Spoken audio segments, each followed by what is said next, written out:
Back from another video, and today I was showing you guys my Wounded Death Knight build. Um, I came up with that name just because it's a bleed build, a bleed centered build, and you're wearing the Death Knight armor. So for this build, so yeah, let's just get straight into it because it's almost past. It's almost past my my thing. What the hell is it called? My not curfew.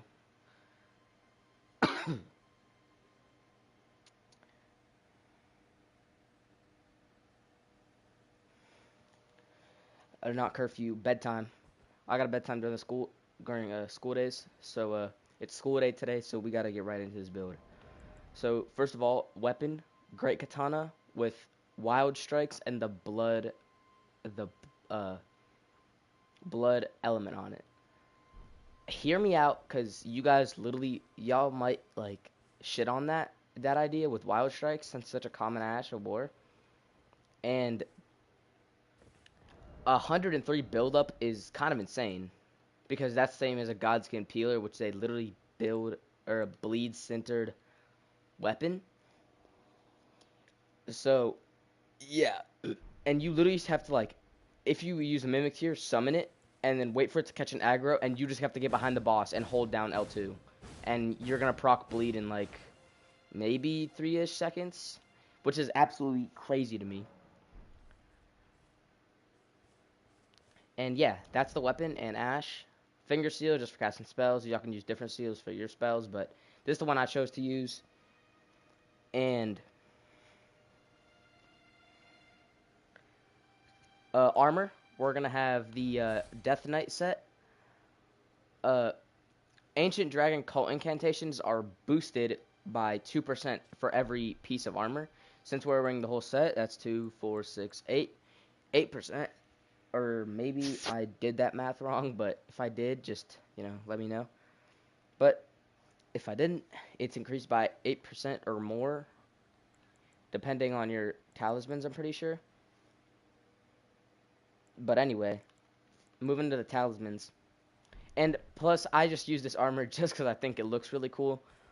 But we are using some sort of Dragon Cult incantations, so that will be boosted from this armor as well. So, yeah, that's the Death Knight set.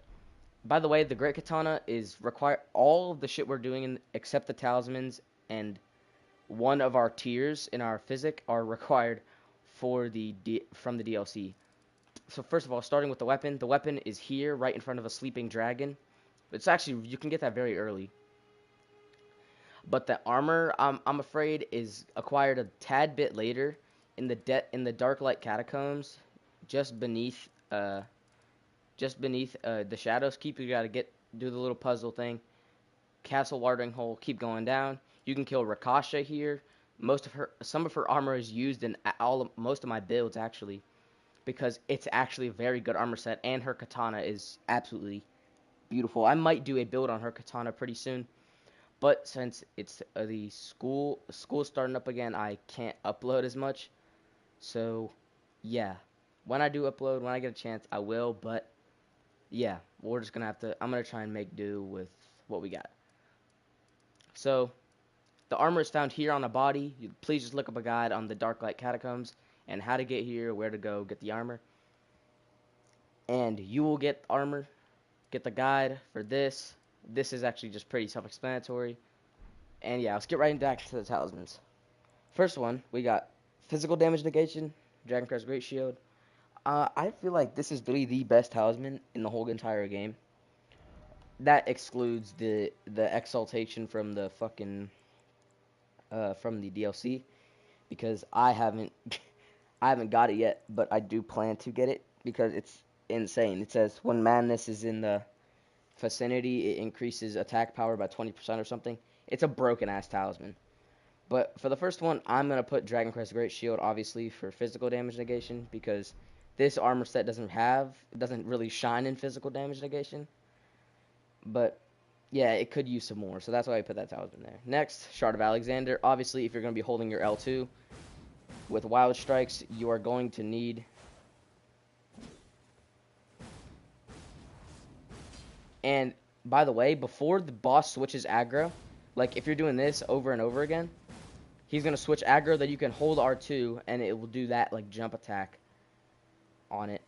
It's actually very, very insane. I just learned that the other day. But, yeah. Moving on to the next talisman. This is just for, you know, attack power on skills. Since we will be most likely spamming this Wild Strikes, so we're going to need that. Next talisman, two-headed turtle talisman. Again, if you are going to be holding down your L2 button, then you will need some pretty decent stamina recovery because, you know, you're holding down Wild Strikes. So, yeah. We're going to use that for just stamina recovery. Next one, Rotten Wing Sword Insignia, just for successive attacks. Because this is pretty well-rounded successive attack build. Because you're just doing this. You're just like, successive attack, successive attack. All of this is just successive attacks. And it'd be kind of, because it actually does damage. Like, if we look at the stats here, it says physical damage is insane first. And that doesn't even account for the blood loss buildup. Because I'm pretty sure that it can proc in under 3 seconds or under. I tested it on the soldier, the Black Gold Knight of Solitude or whatever, right here in this nameless mausoleum. I tested it on him, and he got rocked. You can also, if you don't have a Mimic tier, you can exchange this armor for the Bull Goat armor set, and exchange one of your talismans for the Bull Goat talisman, just so you can poise through any attack, and literally just spam your Wild Strikes and shit like that. You can do that. I just picked this for fashion, but you guys can do otherwise. Again, the Soldier of Solitude armor is actually pretty good with poise. 45 poise with the body armor. 10 poise with the gauntlets.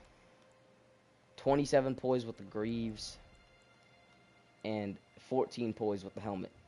I just feel like this is a very good armor set. And you guys can just, like, you know what I'm saying, put this armor on, put the talisman on, and then you can just poise through all the attacks and just spam Wild Strikes and proc it, like, in under 3 seconds. Get some insane-ass damage off. I want to defeat Radahn with this build, but since I already went through that trauma, I am not down to do that again. So, bro, he never hops off the D. Anyway, yeah, the Rotten Wing Sword Insignia just for attacks like that. And in the physic today, we got the Blood-Sucking Crack tier and the Thorny Crack tier. These are pretty self-explanatory. Blood-Sucking Crack tier can be used on literally any build. It's not just for bleed builds. I know it said blood in the name, but don't get it twisted. It can be used for any build. It's literally the most broken tier in the whole entire game. Next one, it's just like another Rotten Wing Sword Insignia, but it's in your physic. It boosts successive attack power, which is, you know, pretty insane to me. And yeah, that's how I mixed up our physic. Buffs and spells. We got Golden Vow, Flame Grant Me Strength, Howl of Shabriri, Fortisax's Lightning Spear, Ancient Dragon's Lightning Spear, and Ancient Dragon Lightning Strike. These Ancient Dragon incantations are boosted by the armor. I'm not sure if Fortisax's Lightning Spear is boosted by it, but these I know for sure are boosted by it. And especially speaking of this, speaking of this incantation, like, if your enemy is, like, big whatsoever, like, maybe, like, a Star Scourge Radahn and smaller kind of enemy, would put in work with this armor on. And using the dragon seal, this one. Oh, my back. My bad, guys. Especially if you use this seal with it, then it will go insane. I got the cannon. Oh, I'm going to have to try that out. We have to make a build for that. Anyway, if you use this seal, this armor, I'm pretty sure these dragon incantations will go insane. Like some crazy ass shit. You know what I'm saying? So, yeah, those are the buffs and spells. Physic Talisman, Weapon, Armor Set. I use Mimic Tier, obviously, because especially if your Mimic Tier is spamming that Wild Strikes with you, you will be getting some crazy ass damage off. And I did test this on the Soldier of Solitude. I'm pretty sure I said that already, but I did test it on him, and it just fucking deleted him. So yeah, but you guys do have to have some pretty decent rolling timing for this build, because you know what I'm saying, it's just like a spam successive attack build.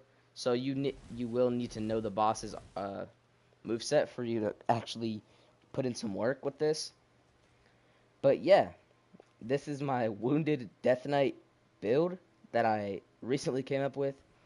If you guys have any questions, oh, by the way, stats do not match the build whatsoever. I'm pretty sure they do a little bit, but just don't take these stats into actual consideration. I just make the builds for you guys. I will drop a lower level build that actually matches with this build in the comment section. If you guys have any questions, comment, concerns about this build, feel free to drop it in the comment section below. And yeah, I will see you guys in the next one.